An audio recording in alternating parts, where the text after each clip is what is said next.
Thomas Scherer owns and runs Pulse Pharmacy, which is just off Whitlock Avenue, right behind the Waffle House. And you do a bunch of cool stuff, like you do your own compounding? Yes, sir. We compound for humans and animals, and then we package meds for months so that patients who might have a little bit of difficulty or just quite frankly don't want the hassle, we package them up daily and have them ready that, lets them have the ability to do other things. Right, and you tell people when their prescriptions are running out. We do. We try and stay on top of refills, talking and communicating with the doctor. Having somebody that's got your back, especially when it comes to prescriptions, is a great service to have. And the website is poolsrx.com. Bring the museum back to life. People sit out on the front porch hoping people will come by. Go forth and do good. It's insane. I have the most understanding wife in the world. I treat everybody the same thing. Oh, that's the other thing I love about Marietta. It's like a melting pot. You are listening to Marietta Stories. Each week, veteran podcaster Bill Nowicki brings you the heartwarming, interesting, and fun stories from the people that make the community of Marietta, Georgia, a place to call home. Here's your host, Bill Nowicki. I have Jan Galt here. She's eating. Jan Galt is what's your position? Executive Director of the Marietta Museum of History. Great. And where are we right now?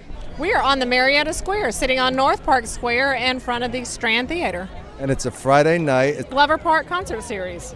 Right, and it starts in a few minutes, 8 o'clock. But why do we have this Glover Park Concert Series? Do you remember the genesis of the idea?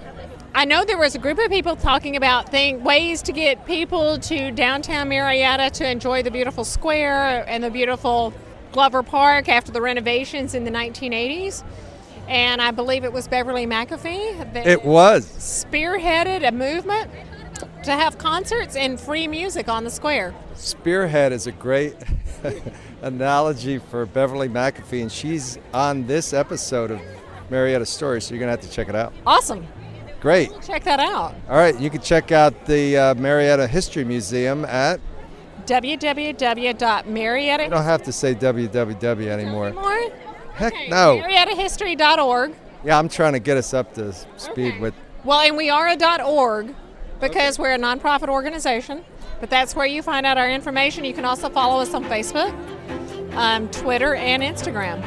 I have Beverly McAfee with me here this morning. We're in the Marietta Schools Foundation and off of Polk Street. I will say that she's probably one of these people that helps keep Marietta the cool and interesting place that it is. Because it seems like there's a lot of people it seems like everybody knows you when I mention your name, and you're a fiery, feisty type person. But welcome to Marietta Stories, Beverly. Thank you so much. There's nothing like Marietta. I was born and raised here, and I love Marietta, always will. And I'm as excited about Marietta as the day I started first grade.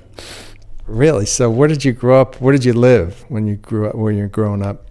Well, I lived in the city, and we have expanded so much. Everybody lived on Atlanta Street, Whitlock Avenue, Church Street, Cherokee Street, and out Roswell Street. But really, I always tell people I had a 5-mile radius, and I live within that 5 miles. And so went to Waterman Street School. One time went to Pine Forest. Went to Marietta Middle School, and also Marietta High School. Graduated in 1957. My husband did. I was actually fourth generation. My family, I'm a pioneer. We all came here, and I remember when Marietta was just a small little town. Even though I consider us a larger town now, we're still the same town. So do you know any of the history of your family? Oh, yeah. I don't have to go on Ancestry.com. Save the money, that's good. Something we did that I just think we miss today. I always say that there's two things that I think that has hurt our society as we know it today, and so many of that is fast food. We sat down at a table and we ate what we call supper. We shared stories. We were always encouraged to tell what had happened that day. And on Sunday, you just had a routine. Nothing was open on Sunday, so you had to prepare. You had to buy your gasoline and your milk and your bread and everything on Saturday. You'd go to church. You'd go down to your grandmother's, and uncles and aunts and cousins and everybody would come in, and you never left the table until your grandfather said, you can be excused. Who was the best storyteller growing up, would you say, your whole family group?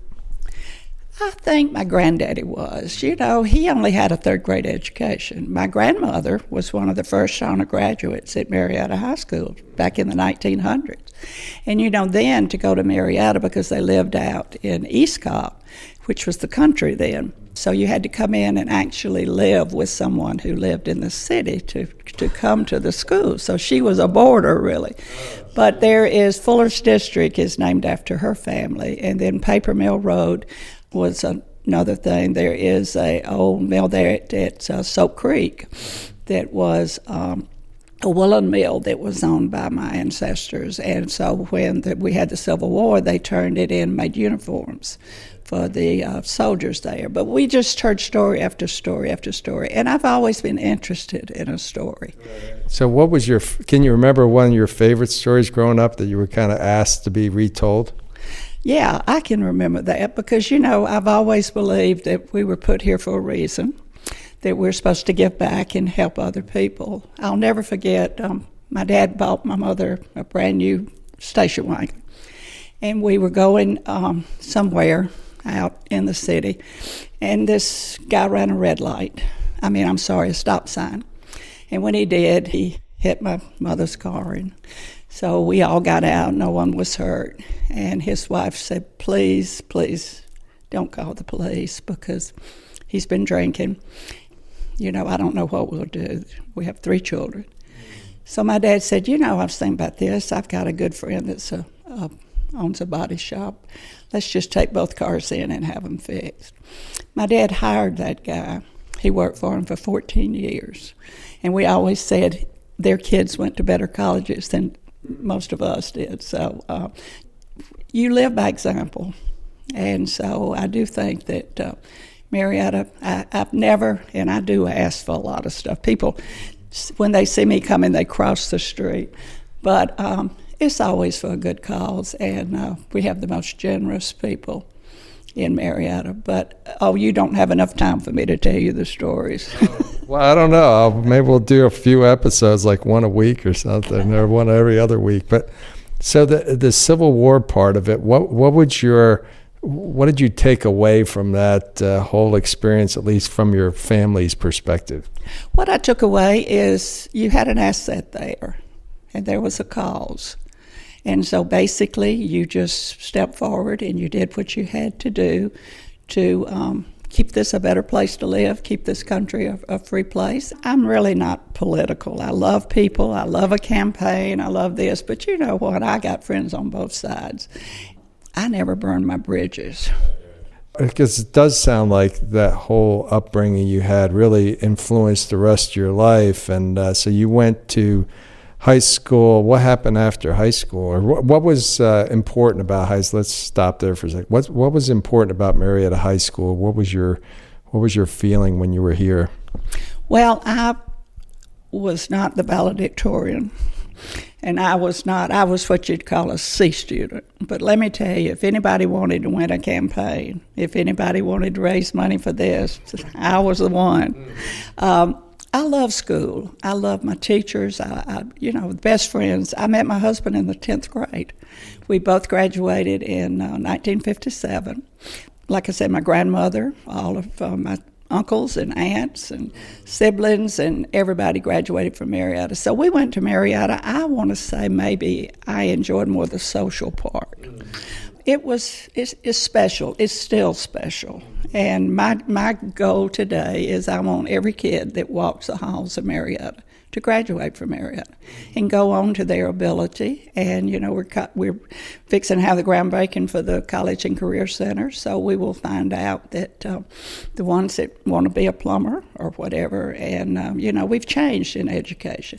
One of the things, I'm on my 4th pacemaker, and I have an artificial mitral valve, so I guess I'm the bionic woman, so I had to change my will. I couldn't give my organs away, I got to give my parts away.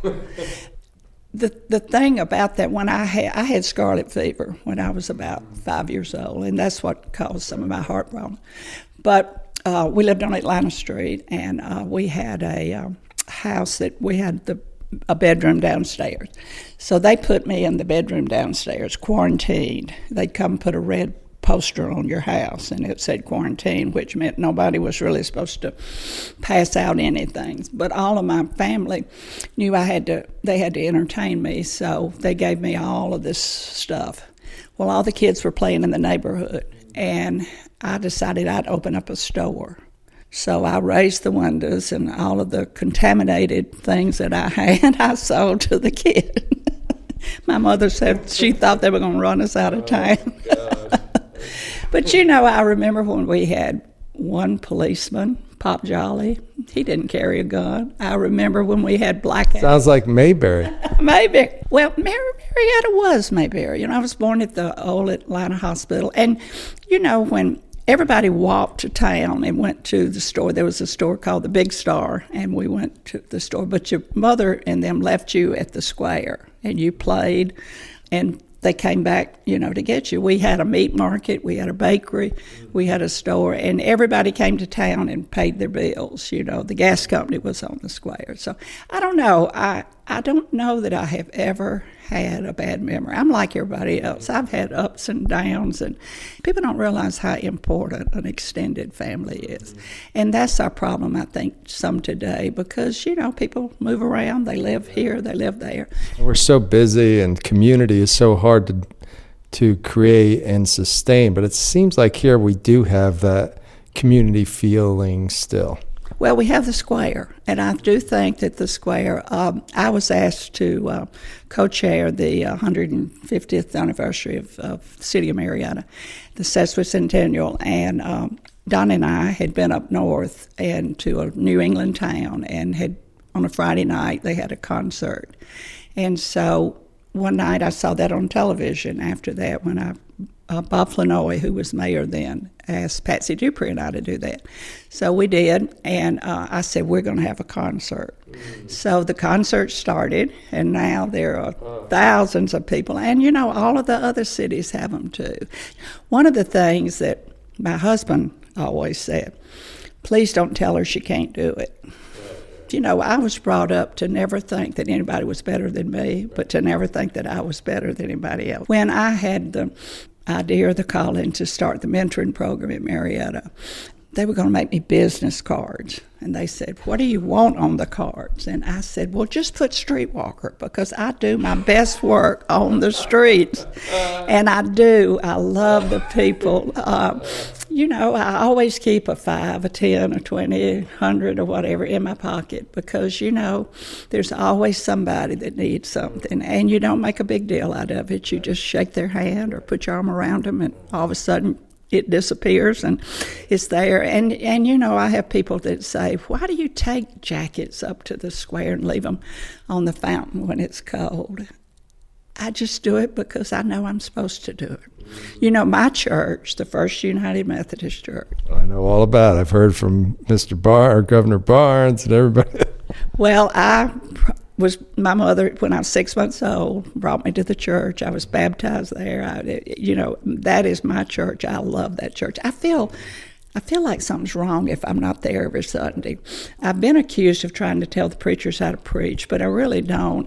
But the youth program at the church, growing up in Marietta, we used to have a swimming pool right next door. Nobody worried about where you were. Right. They just knew you were in that 5-mile radius. And so we did a lot of things I'm not going to put on the record. I had a good time. I still have a good time. I feel today as good as I did when I was in high school. I'll tell you another little story. Probably most people would think I was a cheerleader, but I went out 5 years and I never figured out why I wasn't a cheerleader. So one time we were at a class reunion and they had a DJ, and he said, "Hey, all you cheerleaders, come on down and cheer."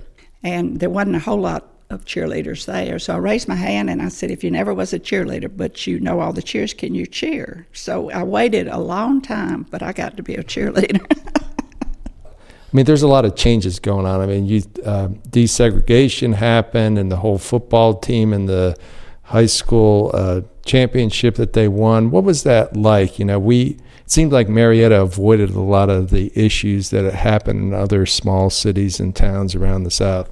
Well, I give credit to that to 2 or 3 people, and I'm sure there was some more behind the scenes. One was Rupert Raines, who was on the police department at that time, and another one was Edna Lee.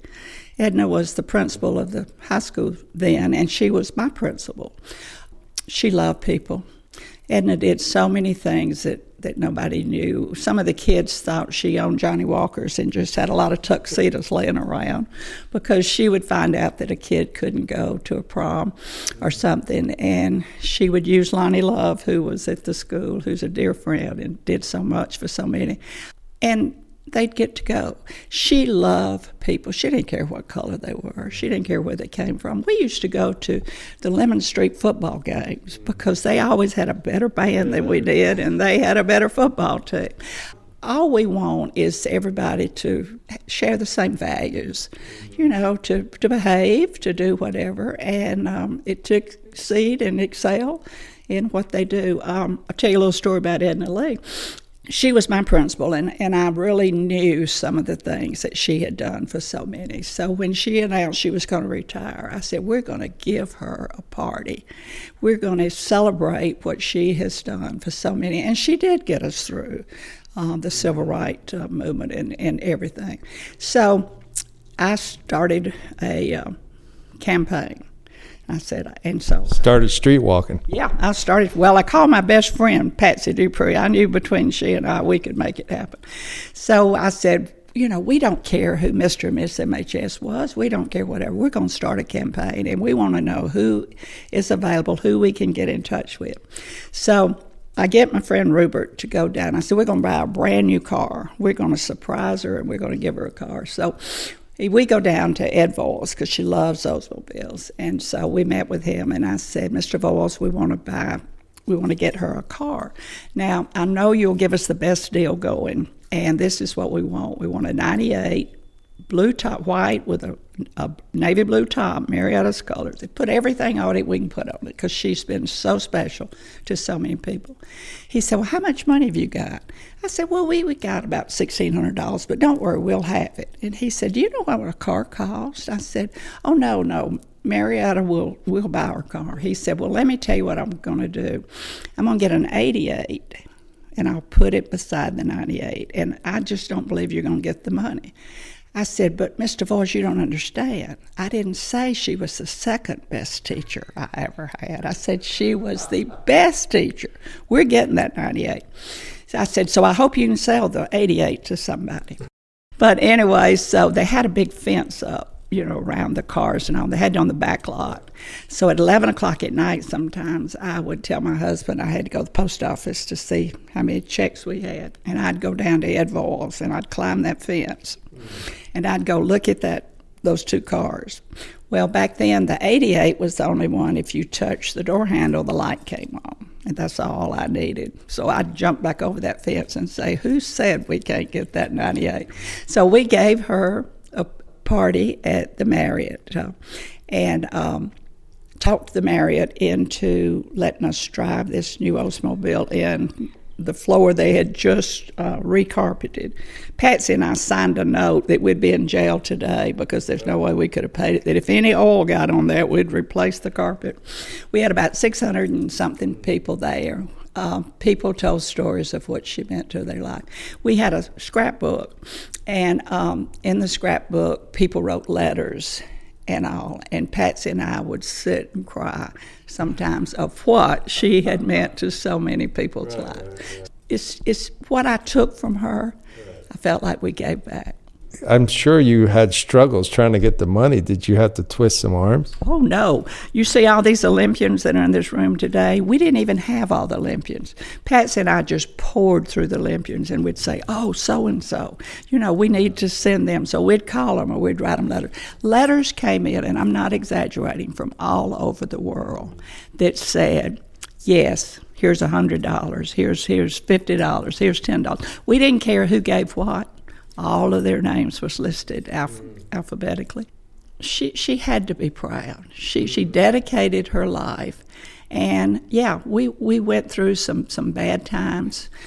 I had geometry from her. Oh, I dreaded that class because I'm not good at geometry. So I would go in and I'd struggle through it. But she taught me one thing. She taught me how to get things done and how to care for other people. So everybody in Marietta, I would say, we considered everybody middle class. The kid didn't get a car when they were 16. You had one car and you pretty much kept it parked in the driveway. You walked, you did. You sat on your porch, you did. And I really, as much as I have loved my past, I'm a today person.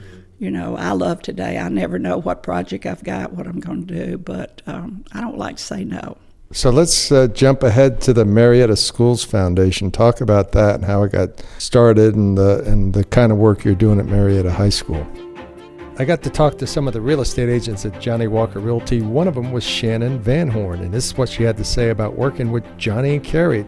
I've been with a couple different brokers, but this is by far my favorite. Literally nothing that they haven't been able to find an answer for me. If they don't have the answer, they're going to talk to each other and figure out an answer and then get back to us. When I tell people that I'm now at Johnny Walker Realty, there's nobody that doesn't know who they are. So that's nice. Real estate agents that are happy do better for their clients and the business. That's what I think is helping Johnny Walker Realty grow so quickly. Remember, they're at 262 Church Street, just down from the square. Check them out. Well, the foundation was started, 40-something years ago. Neil Barfield had the idea, and Neil and I worked on a lot of things. But we just realized that there was so many things that we could do for the teachers, for the kids. And kind of one of the reasons that it started is, so many times kids are school patrols, and they go to Washington, and we saw a lot of needs of the kids who would stand out in the rain, the cold, the heat, the whatever, to open the doors to let the kids out that couldn't go. So our goal at the beginning was to do everything we could to make all of the kids have some of the same opportunities that the others did. And that's what we try to do now. In our mentoring program, we have 126 kids. And it was just one of those things that I felt the calling to do. I had mentored 3 kids that had really changed their lives, but it had changed mine, I think, as much. And so what we do is we just want all these kids to have the same experiences. We call is life experiences, different things that they can do. We take them to the Georgian Club. We teach them which fork to use. We teach them all the stuff. We have a 6-course meal. And these kids are just hungry for they just want the opportunity. There's one thing we give them, and I think this is the word that we all have, and it's hope. We say, come into our program, shut the door, and we'll show you how to open. And my goal is I want all of them to go as far as they want to go. If they want to be the best carpenter in town, that's what our goal is. If they want to go on one little boy that I helped, he graduated with my daughter, and he wanted to go to a big school, and I liked him. Never got him to tell me what school, and he said Princeton one day, and all I did was encourage him. There were things out there that he didn't know about, I didn't even know about, but just encourage him to go. He works for the World Bank now. He graduated with Stanford. He graduated. There's just so many stories. Everybody's got a story. I don't know how you're going to live long enough to tell. My wife said at one time, what are you going to do after you get everybody's stories? Like, everybody has a story. It's going to take me 2 lifetimes. That's right. I don't know. I had a little girl one time that I was mentoring, and she and her mother and a child, and there was a story behind that, ended up living in a car. I was sitting in church, my husband and I, and we built, developed, we worked all over Cobb County, Marietta especially.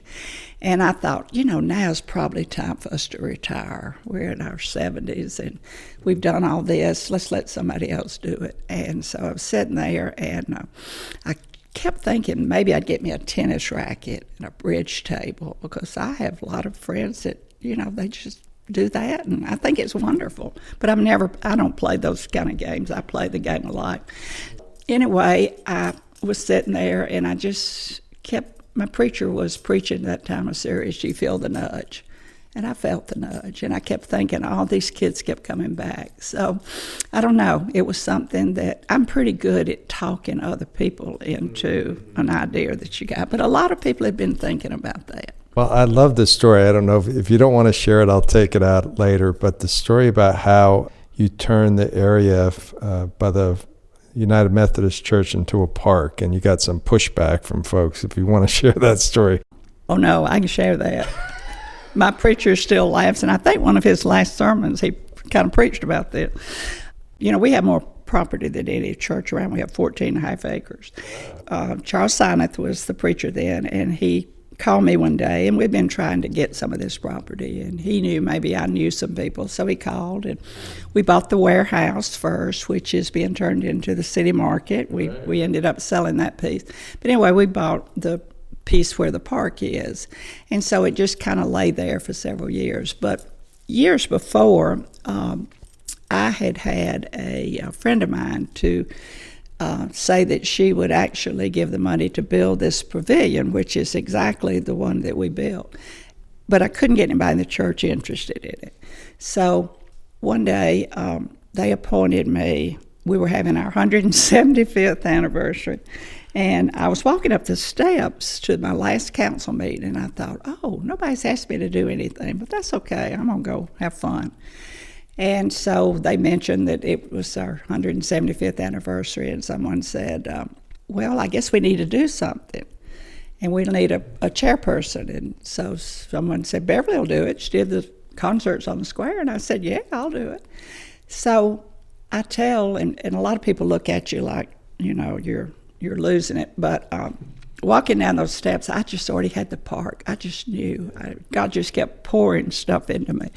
So anyway, I wait for a meeting and wait, and finally we have one. And the preacher didn't get to come to the meeting. And 2 or 3 people were kind of new on staff. They didn't really know me. So I said, well, what are you thinking about?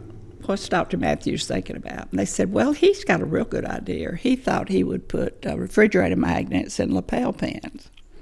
So as the story goes, and I don't remember this, they said I jumped up on the table, and I said, oh, no, let me tell you about the park we're going to build. And we're going to build a replica of our first church. We started off right there. So that was our church. We moved to Atlanta Street, and then on down to Atlanta Street where Governor Barnes's office is now, and then back.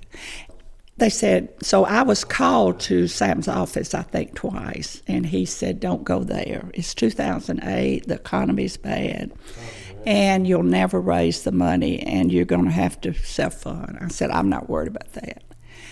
He said, don't. I said, no. I said, Sam, I can't build the park, and you can't build the park, but God can. We built the park. We had 10,000 man-hours. We worked every Saturday. We had kids, and let me tell you what I enjoy most. Working with young people and always being there to encourage them and support them. I'm going towards 80. I never thought I'd go towards 80, but it really doesn't bother you because age is just a number. But I have young friends that I just love, and when I see them on Facebook, I remember when they were little and when they could. We had one young man that we had a bobcat there, and my husband and Gene Atkinson and James Gall. See, my secret is I know so many people, and I know what they're capable of doing. So I knew the people that would build the park. I knew who to call. Charles Fransman is one of the best landscape architects there's been. We paid him ukus of money when we were doing subdivisions, and he's a member of the church. So we got experts for nothing. And we got builders. We built the replica, and you know, I would put certain people in charge. My husband reclaimed everything, so I knew he could build the log cabin. It's a wonderful place. Sam turned around and he became a believer, because he would call me on Saturday afternoon or Sunday, and he'd say, "Where are you?" And I'd say, "Why?" And he said, "There's 300 kids up here playing soccer. We've had weddings." But you know what? This was the thing that we did, and when we were building, we built every house like it was going to be our own. I wasn't going to skimp on the park. I had a call one day, and they said, "We can't afford this metal roof. We're going to have to put just an asphalt roof." I said, "Oh, no, we're not. Let me make a telephone call." I knew who owned a metal place, and we got the roof. I knew who we'd drilled a well for in the city, so I knew who to call and say, "You want to give a well?" You know, I tell people all the time, and you'll have to bleep this, God made me this way. There ain't a damn thing I can do about it. That's funny. I thought you were going to talk about the challenge you got from the people about the homeless. Oh, yes. So, see, I had, like I said, when I went up those steps, and I said, well, nobody wants me to do anything. I'd done one of everything. I had been chairman of the trustees, and I knew the trustees do the property and all that. But you're supposed to go to the finance committee and talk to them before you go to the trustees. Well, I'd gone the opposite. I kind of get caught up sometime in my own self. And so, because we had a goal. I told Sam when oh no, we're going to build it in 175 days. Finally, I had to go to the finance committee. So they start asking me all these things. And we had a chain link fence around the property at the time. It was all grown up. And they said, well, are you going to take the fence down? And I said, oh, yes. And they said, well, what are you going to do about the homeless? And I said, oh, you guys, all of y'all are so much smarter than me. I've never figured this out, but I guess I ought to research it. Tell me what verse where they tell you Jesus' physical address. On today's standards, would we not say that Jesus might have been homeless? He went around and on the street, kind of. And they said, go build your part. I love that. But you know what? Some of those people are my best friends. They tell me now, I'll never forget you saying this. I don't mean to intimidate people. Maybe I've got a sharp tongue. Right. When people ask you, you know, what is your... Maybe purpose? I don't know. I do remember my past because I think you have to. You know, I didn't have a perfect child. I'm the oldest of 7. And sometimes I wonder, how did my daddy buy 7 pairs of shoes in there? But my daddy was a builder. My husband and I, and when you ask about when we graduated from Marietta, I think you got to have certain things. You got to have all the education that you need, that you want. Some people make their careers being all different things that actually takes a college education. One of the reasons I'm so excited about the College and Career Center is my husband fell in love with wood when he took shop at Marietta. And, you know, we did away with a lot of that in schools. We thought everybody had to have a college education. He would always get a job during the summer. He would frame. He would do whatever. He loved building. So neither one of us went to college. We decided that we had a goal, and our goal was going to be we were going to work in a job as hard as we could, and we were going to save all the money we could so that we could live for 2 years, because building has always gone through cycles. You know, we have people that make millions and lose millions or whatever. So anyway, we had that goal. I started working with the Credit Bureau in Marietta, $1 an hour. I ended up running the place. He went to work at General Motors because that's where you made the most money. He worked his way up, and one day I said, hey, let's don't go into the building business. Just look at the job you got. Look at whatever. And he said, nope, that's our dream. So we went into it. We were in it for over 50 years. We love the people. I still have the best friends that whatever they're moving to the Commons. They live at the Commons. We built houses. I can tell you every house we ever built. In fact, I'm cataloging that. I can tell you who we built it for, what they did, what their kids did. we built homes. We didn't build houses. And one day I told him, I said, look, we are missing it. Everybody we know is building 200 and 300 houses, and we're doing 12. And he said, you need to get one thing straight.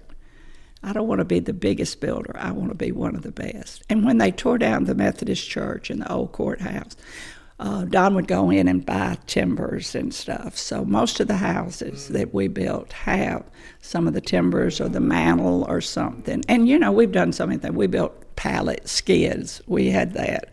We sold suits when we were working so hard trying to reach our goal.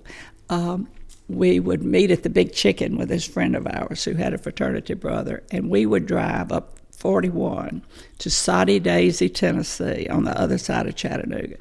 And this guy's dad had a suit factory, so we'd go up and buy seconds, and we'd bring them back, and we'd sell maybe 5 or 6 suits. And I thought, hey, I know a lot of people that own used car lots and stuff. We'll see if we can do the Amway system. So we would end up maybe getting 50 suits, and we'd bring back and we'd give them. We were selling them for like $15 a piece, paying $5 for them. And so we'd pay them $5 for every suit. So it got so big that it outdid us. But we would sometime, we were coming back and we would still get up at 4:30 in the morning and go to work. We would have probably been lots more successful if I hadn't had all these crazy ideas. But I don't know. I'm an idea person. And, my favorite quote is Irma Bombeck. And Irma said, and I'm paraphrasing it, when I face God at the end of my life, I hope I can truly say, God, I used every talent you gave me. And I guess if you say, are you blessed? Yes. I have been blessed with a lot of talents. 2 words I hate is can't and no. So don't tell me I can't do it. And I've had things, listen, I've probably failed as much as I hadn't, but there's some things I feel strong about. I feel, we're in a society today that a lot of people need a lot of help. They don't need a handout. They need, and one of the things that we've realized is education is your only ticket out of poverty. I will define anybody to walk the halls of a Marietta City school, and you cannot tell the richest kid from the one in need. But, we have the pantry with the Student Success Center. We have the clothes. Marie Barnes gave me probably 15 of the prettiest prom dresses. She goes out and buys them. I took over to the school, and they're beautiful. And so when a kid wants to go to a prom, they can go. And so we buy tickets. You just wouldn't believe, if you put your story on the streets of Marietta, you'll have people that'll come out of the woodwork. How can I help? What can I do? What would you tell people, because you spent a lot of time with young kids and then you've spent time with people in high school for years and years. What would you say is unique about the kids today, or are they the same as they've always been? We're bad to brand generations. And we talk about how kids live in the basement, how they do this, how they do that. Not the ones I know. And let me tell you, everybody is not as fortunate as I was with an extended family. But everybody is fortunate to have someone that loves them. The thing today is that what we're finding in the kids in the schools, in the elementary and high school, is sometimes the mothers work in 3 jobs. So we don't have, transportation is a big problem. You know what I really want to do is, and they told me they would give me one of the buses that they're going to do. I would like to just get all these people to advertise on our bus and have a bus that just goes around, because transportation, and have little stops that, Lockheed can sponsor this stop, or Ed Voyles or somebody. And the kids can go, but that they can stay. We have 2 days that we have what we call extended bus, and the kids can stay and study. See, a lot of them don't have computers. They don't have whatever. We got 2 vans, so we can take kids and do things. One of the things that I just want to see everybody having the same opportunities. And one thing I found out, because I'm obsessed with this, the money that is available for kids in the low-income bracket for scholarships to the best schools in the country. And I'm going to tell you that when my daughter was growing up, and I have one daughter and one granddaughter, but when she was growing up, all the kids gravitated to our house. You know, when we had the ice storm, my husband would get out because he always had a four-wheel and pick up all the kids, and they'd end up at our house. Well, they couldn't get home, but they could get to the Marietta Country Club and slide down and get back, and we would just go to the grocery store and just do. But I love kids, and I will say they're my best friends. And I still have friends. I usually, my husband passed away, it'd be 3 years in November. We had a great marriage. We did the same, we love building. We did, whatever he would build, I would do interior design and all that stuff. The good thing about it is those kids. It's when, and one of the reasons I felt like I had to buy another car was the kids came to me and said, we want to move the prom from Marietta. Everybody else is going to a hotel. They're doing all this stuff.